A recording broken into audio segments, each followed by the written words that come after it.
hele goede avond. Er komen honderden miljoenen extra voor horeca en cultuur. Zo werd vandaag bekend. En dus kijken we met het vaccin onderweg naar Limburg na corona. En inderdaad, dat is ook de werktitel van dit rapport. Gemaakt door een werkgroep onder leiding van Rian Letchert. Om Limburg verder te helpen na deze crisis. Met in hoofdletters ook investeren in jongeren. En daar gaan we het vandaag over hebben. Hoe houden we de Per Schuurs van de biochemie in Limburg? Die toptalenten om hier te kunnen innoveren voor mooie nieuwe uitvindingen te kunnen zorgen. Bijvoorbeeld door deze grasmaaier CQ Hovercraft.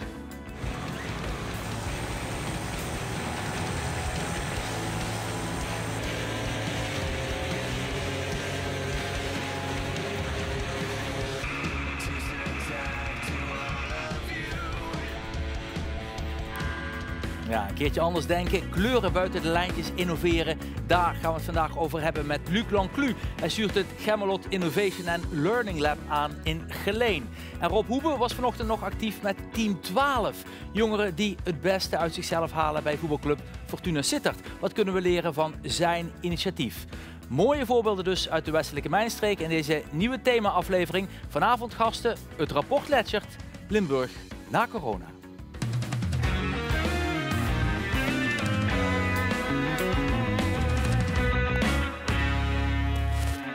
Ja, van harte welkom dus bij deze nieuwe serie uitzendingen waarbij we iedere week een ander thema uit dat rapport bespreken. En het thema van vandaag wordt opnieuw ingeleid door de voorzitter van de taskforce, de rector van de Universiteit Maastricht, Rian Letchert.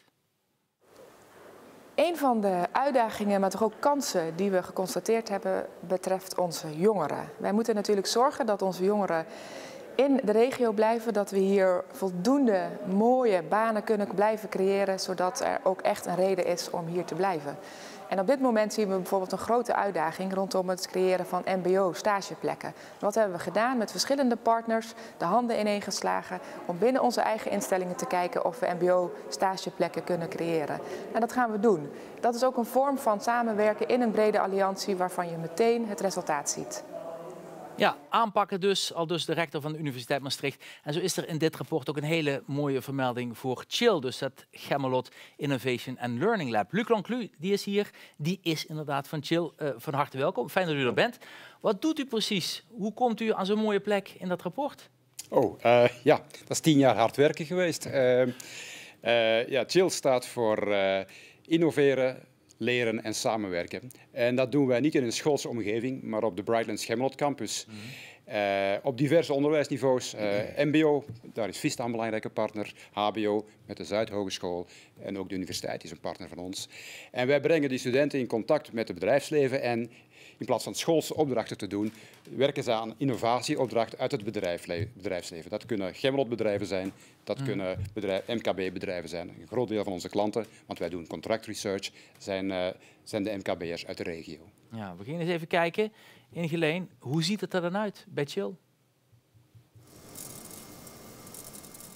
De naam Centercourt zegt het al. De nieuwste onderzoekslaboratoria, 3D-printers en onderwijsfaciliteiten centraal op één plek.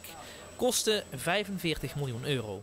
Een onderdeel van het nieuwe gebouw zijn de Gemmelot Innovation and Learning Labs, kortweg CHIL genoemd. Maar wat doen ze daar dan precies? Een voorbeeld. We zijn nu de blaasvooilijn op het starten. We proberen nu lucht in de ballon te blazen, zoals je hier ziet. Want wat zou je hier dan mee kunnen? Hier zou je in principe plastic zakjes mee kunnen maken. Je ziet hier mbo-studenten van Leeuwborg rondlopen. Je ziet hier bedrijven rondlopen, we zijn de Spuit Gieten. Dan heb je nog Arcus-studenten hier rondlopen, dus alles komt hier bij elkaar. Alles komt bij elkaar en dat is ook een beetje de kern van het advies in het rapport. Een alliantie zoeken we, partijen bij elkaar brengen. Was dat moeilijk? Om dat tot stand te brengen, ja, dat is werk van lange adem geweest. Maar we zitten nu wel op kruissnelheid, denk ik, in die samenwerking met de scholen en met de industrie. Dus steeds meer bedrijven vinden ons. We hebben een nauwe samenwerking met de Gemmelot-bedrijven, die voor een grote uitdaging staan. Hè. De circulaire transitie naar een circulaire economie. Dat is een geweldige kans, maar ook een geweldige opdracht. En ook een geweldige troef, denk ik, om het broodnodige talent dat we nodig hebben, om die toekomst van die chemie in deze regio te borgen, te dekken. Maar het gaat verder dan de chemie uiteindelijk. Hè. De maakindustrie, kijk naar wat met VDL gebeurt op dit moment. Uitdagingen zat en ook kansen, hè, om mensen die in die industrie willen werken van job naar job te brengen, om te scholen. En daar willen wij als Chill een rol in spelen. Ja, en dus een van de analyses eigenlijk na deze coronacrisis ook wel van ja, op het moment dat eigenlijk alle spullen uit China moeten komen en er is niks, zouden we ervan moeten leren dat we eigenlijk veel meer zelf moeten produceren, zelf moeten maken. Ja. Het gaat van medicijnen tot een hele hoop producten. Merkt u dat ook al? Ja, dat merken wij zeker. Er is een enorme dynamiek om hier... de coronacrisis bracht al een aantal concrete initiatieven om hier mondmaskertjes of hulpstukken voor het medisch personeel te maken. Maar we denken dat de maakindustrie echt wel een toekomst heeft. Maar het vraagt wel, gezien onze ligging, gezien de, laat ik het ook eerlijk benoemen, de aantrekkingskracht van de Brainport-regio, het vergt wel een moedige stap om onszelf heruit te vinden en te branden als het Silicon Valley van de maakindustrie. En daar willen we echt wel naartoe. En de hele transformatie naar die circulaire economie is wat mij betreft een gouden kans om weer heel attractief te worden en verder te kijken dan die fabrieken die je langs de snelweg ziet staan, die er misschien al 30 jaar staan en die de schijn opwekken van hier gebeurt al 30 jaar hetzelfde. Niets is minder waar. Ja, Rob Hoebe komt ook uit de regio, uit de westelijke mijnstreek. We gaan het dadelijk hebben over Team 12, maar ik vraag u wel van, ja, kende u het project? Kende u Chill? Nee, tot voor heden helemaal niet. Toen ik hoorde dat Luc bij ons aan tafel zat, heb ik natuurlijk direct opgezocht op internet. Ja. Ik vind het mega interessant, met name omdat wij werken met de doelgroep die aan de andere kant staat, de kwetsbare jongeren. En ik denk dat misschien later nog een optie is om samen een keer over de vloer te komen. Ja, die is altijd goed natuurlijk om te zien van waar inderdaad de knelpunten hebben gezeten. We hebben een keer opgezocht ook op locatie, dus dat is ook leuk om nog eens even te zien van hoe gaat dat dan als de grote man zelf eigenlijk in dat Chill Lab rondloopt. Tom Jessen was op visite. Nou, hier zijn we in het materialenlab waar we onderzoek doen naar materialen, maar het materiaal ook verwerken met diverse machines, extruders, waar granulaat, nieuwe recepten worden gegranuleerd, verwerkt tot korreltjes. We hebben hier ook 3D-printers, die staan wat verderop, waar materialen worden uitgetest op hun eigenschappen om goed geprint te worden. Dus die samenwerking tussen allemaal die verschillende partijen vindt op verschillende plekken plaats. Hier in het lab, de fabriek, hier in de kantoren omheen. Maar het kan bijvoorbeeld dus ook bij bedrijven op locatie zijn. Waarom kiezen bedrijven voor jullie om met jullie samen te werken? Bedrijven kunnen ofwel hier equipment en tijd huren, zeg maar, om aan de gang te gaan. Start-ups bijvoorbeeld hebben vaak niet de middelen om dit soort apparaten aan te schaffen en voor hun eerste experimenten kunnen zij hier tegen lage kosten gebruik van maken. Maar het echte concept van Chill is dat wij samen met studenten aan een opdracht van een bedrijf werken. En dat is interessant voor de student. Ze werken mee aan een innovatie, heel vaak op het gebied van de circulaire economie, duurzaamheidsprojecten. Maar het is ook interessant voor het bedrijf, want zij zien talent langskomen en misschien wel potentiële werknemers. Ja, mooie beelden dus vanaf locatie. In dit rapport, de kunst van richting te veranderen, werd Chill genoemd als een voorbeeld dat heel succesvol de partijen bij elkaar brengt. Dat erin slaagt om een soort alliantie op lokaal niveau te vormen. Wat bent u nu voor knelpunten tegengekomen door de jaren heen? Waar kunnen andere partijen van leren? Ik denk, er zijn meerdere centers of expertise, zoals wij officieel heten, die zich op een domein actief zijn. Wij zijn op het gebied van chemie en materialen. De grootste uitdaging was een plek vinden in de industrie. En gelukkig ontstond een aantal jaren geleden de Brightlands Schermont Campus uit de DSM-historie, zeg maar. En daar hebben we onze plek gevonden. Je ziet de faciliteiten die we hebben, dat zijn echt state-of-the-art laboratoria. Als aankomend talent op het gebied van chemie, biochemie, wat dan ook. Daar wil je zijn, want je mag met de state-of-the-art apparatuur werken. Maar dat vraagt natuurlijk, koken kost geld, dat vraagt heel wat middelen. Dus de financiering rondkrijgen, onderwijs zover krijgen, dat zijn meestappen in dat verhaal. Ze zijn overigens medestichters, dus dat ging op zich wel. De docenten goed meekrijgen, want die moeten uit hun vertrouwde curriculum stappen en bereid zijn om in de innovatie die vanuit de industrie komt mee te denken. En hun studenten... het is niet elk jaar dezelfde opdracht. Het is elk jaar een andere opdracht die studenten krijgen. Dus het is niet 1 keer het kunstje vertoond hebben en dan doseer je hetzelfde aan studenten. Nee, je moet wel voortdurend meegaan. En natuurlijk, die klanten, we kunnen nooit genoeg reclame maken, dus ik ben heel blij dat ik hier zit. Maar het MKB vindt zijn weg, maar dat mag nog veel meer om zijn innovatieopdrachten bij ons te beleggen, want wij zijn laagdrempelig. We werken met studenten, dat is relatief goedkoop. We hebben natuurlijk wel een tarief. En zij komen in contact met talent en vaak blijft het talent dan ook wel hangen bij zo'n bedrijf. Dus, een goed voorbeeld doet ook volgen, in die zin. Wat mij zelf opviel, we hebben natuurlijk de neiging om te kijken naar de grote talenten, de mensen die echt heel erg ver komen, die de top halen. Doen we zelf natuurlijk ook al mee. Hè. Dat geldt voor de sport, maar dat geldt ook bijvoorbeeld voor de banken, voor de economie, voor de biochemie. In uw Chill Labs lopen ook veel mbo-studenten rond. Toch een beetje, ook zoals Rian Letcher net ook al zei, een beetje de backbone van de Limburgse economie. Daar letten we misschien niet goed genoeg op. We kijken misschien te veel naar die universitaire toppers. Nou, dat is bij ons echt niet het geval. Ik deel die mening dat die mbo'ers echt wel de backbone zijn van de economie hier. En dat moeten we koesteren en dat moeten we vooral versterken. Dus zij zijn, net zoals de hbo-studenten en wo-studenten en postdocs en noem het maar, meer dan welkom en werken ook actief mee aan die opdrachten op hun niveau. Dat willen we echt wel versterken en uitbreiden. Daar gaat de komende jaren enorm tekort aan ontstaan. Hè. Denk aan procesoperators. Daarom zijn we ook vanuit Chill met de Gemmelot Academy gestart, waar we mensen die een carrière-switch willen maken, als zij instromer omscholen naar procesoperator. En in die context van want chemie is best lastig. Vraagt een bepaald opleidingsniveau en is stevig. In die context van die circulaire transitie gaan veel meer banen ontstaan waarbij we doelgroepen kunnen aanboren die nu niet aan de bak komen. Onze ambitie is met Gemmelot om in de toekomst gigantische stromen afval, huisvuil, plastic, om te werken tot grondstof. Dat gaan we niet allemaal naar Gemmelot brengen, dat gaan we decentraal doen. En daar gaan nieuwe bedrijven ontstaan die processen moeten vormgeven, begeleiden, de logistiek ervoor verzorgen. En dat betekent ook dat kortere opleidingen ook aan de bak zullen komen en veel meer doelgroepen in de regio aan de bak zullen komen in die industrie dan nu het geval is. Ja, en als we het dan hebben over die doelgroepen en onder andere ook over mbo-studenten, moet u ook aanspreken, Rob Hoebe, want u werkt onder andere met Team 12, ook om het beste uit de jongeren zelf te halen. Dat is het doel, ja zeker. Ja. Wat doet u precies? Team 12 is een ontwikkeltraject voor kwetsbare jongeren met afstand tot de arbeidsmarkt. Ja. Dus... We kunnen eens even kijken, want hier zien we u vanochtend bij Fortuna Sittard. Hier zien we bij de voetbalclub dat de jongeren in actie zijn. U stuurt ze een beetje aan. Hè. Hier poetsen ze de tribunes, neem ik aan. Ja. Dat doen ze prima, maar dan zien we ook dat de club langzaam in de lift zit. Dit zijn de mannen, de jongens die goed werken, goed werk afleveren ook. Mooi dat we nog even voorbij konden komen vandaag. Maar ik zei het al, ja, de club zit in de lift. Het is een grappig bruggetje naar de volgende beeld. Nou ja, die krijgen we dan zo dadelijk, want er werd ook in de lift gewerkt.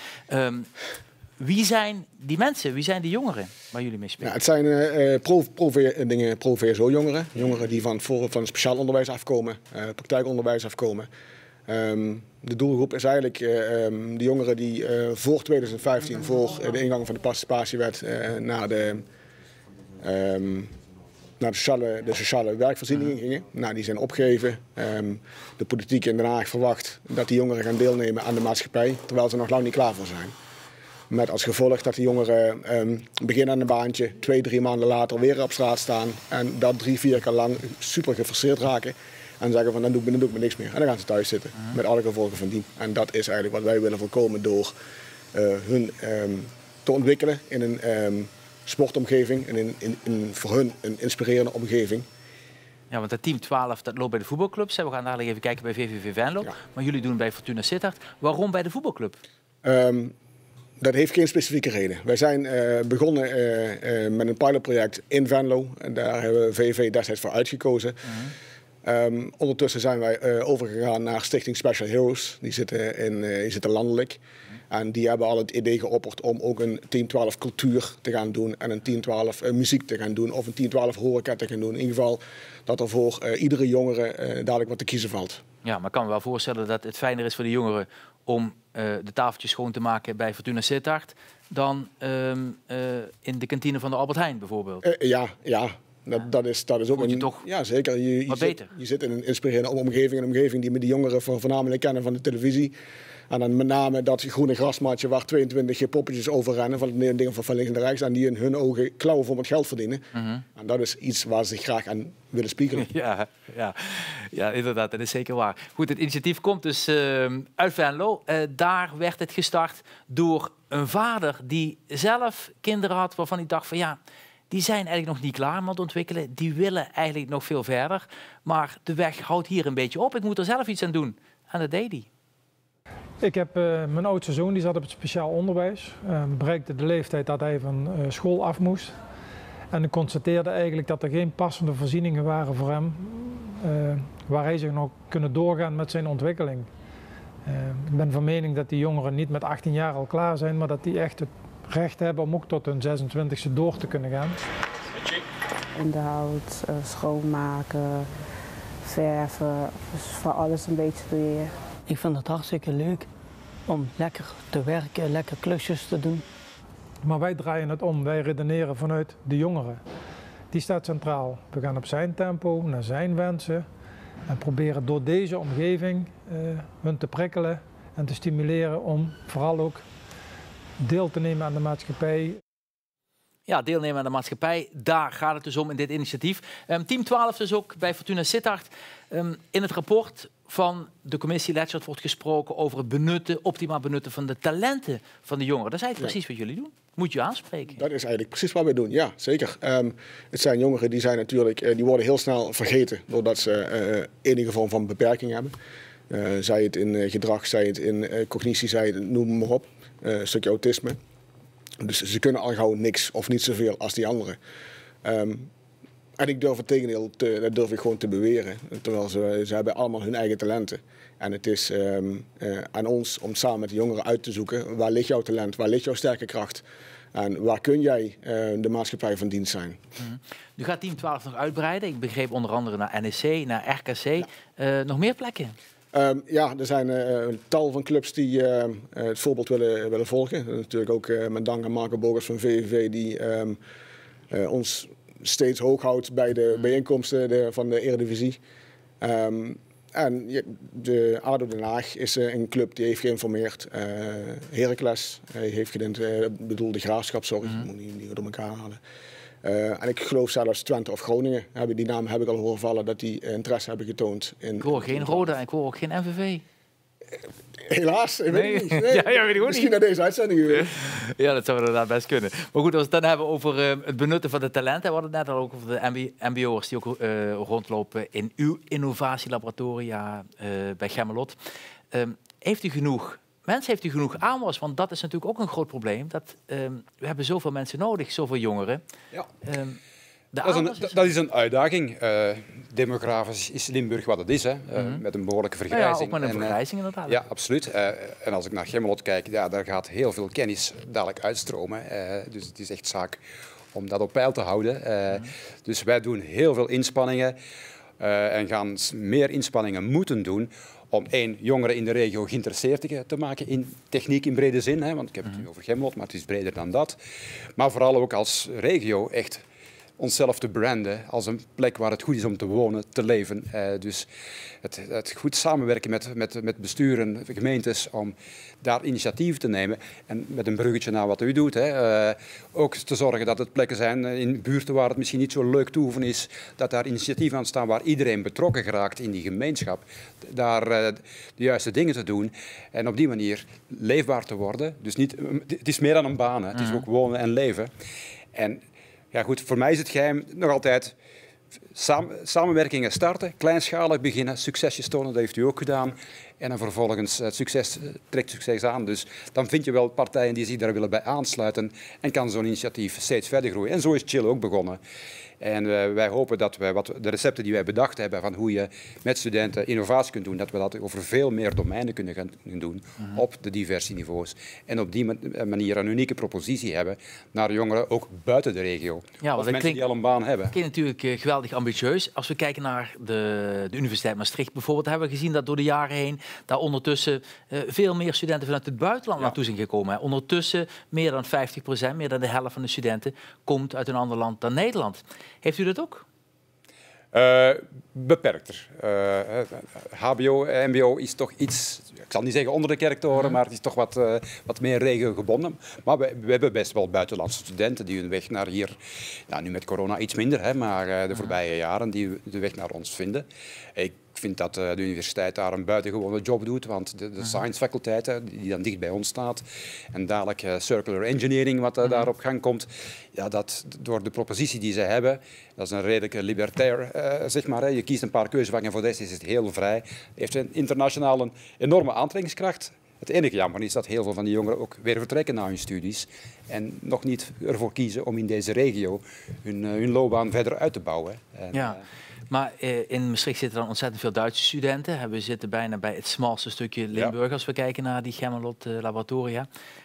Die toeloop van Duitsers die is dan toch wat minder bij Gemmelot dan in Maastricht, begrijp ik? Het beweegt wel wat, maar het mag absoluut meer. Hè. We hebben wel samenwerkingsverbanden met bijvoorbeeld AMIBM. Dat is een samenwerking tussen de universiteit en de RWTH in Aken. Ja.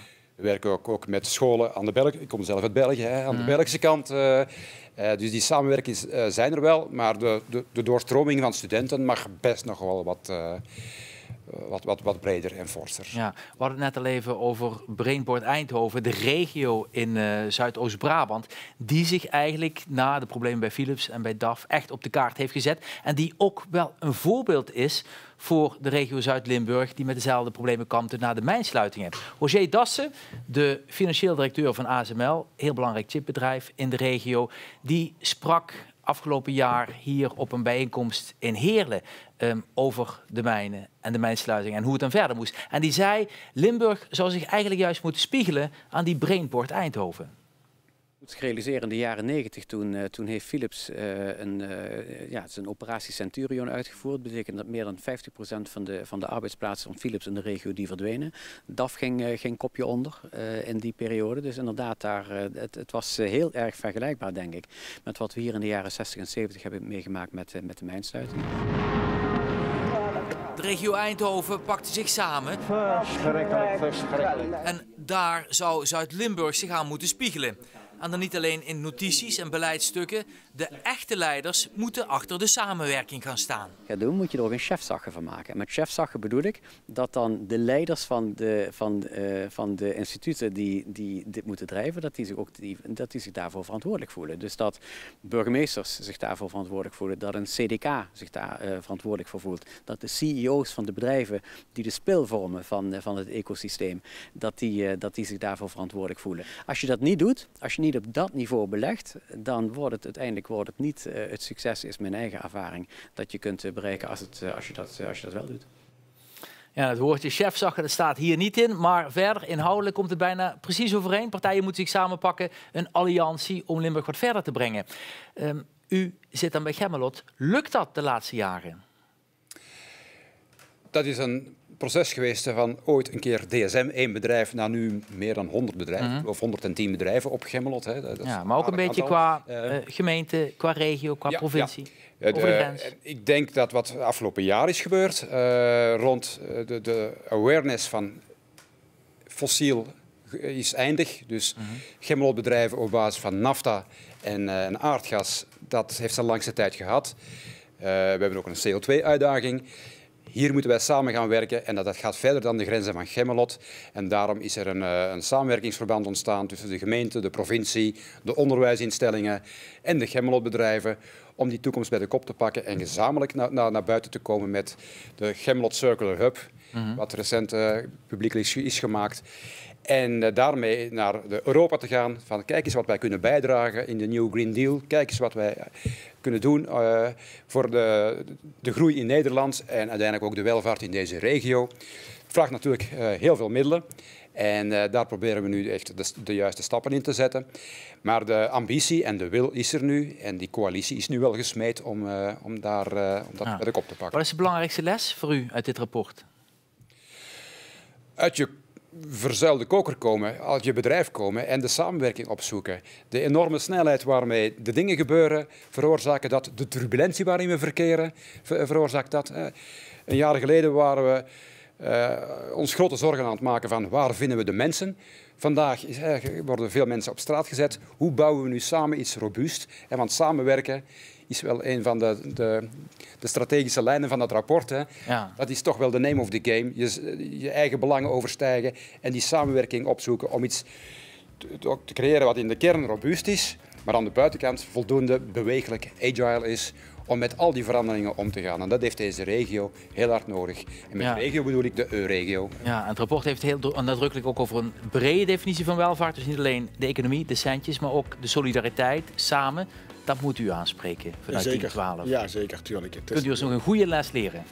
Een goede les leren. Ik denk dat we iedereen moeten accepteren zoals ze zijn. Hoog niveau of laag niveau, het maakt niet uit. En iedereen heeft zijn eigen plek in deze samenleving. En ik denk als we daar allemaal gewoon de schouders onder zetten, dan krijgt iedereen dat plekje wat hij verdient. Ja, mooie les voor vandaag. Hartstikke bedankt voor uw komst. U ook hartstikke bedankt. Heel veel succes met Gemmelaren. Bedankt u voor het kijken. We zijn er volgende week weer met de laatste thema-uitzending van dit rapport Letschert. Ik wens u een hele fijne avond en natuurlijk goede gezondheid. Dag.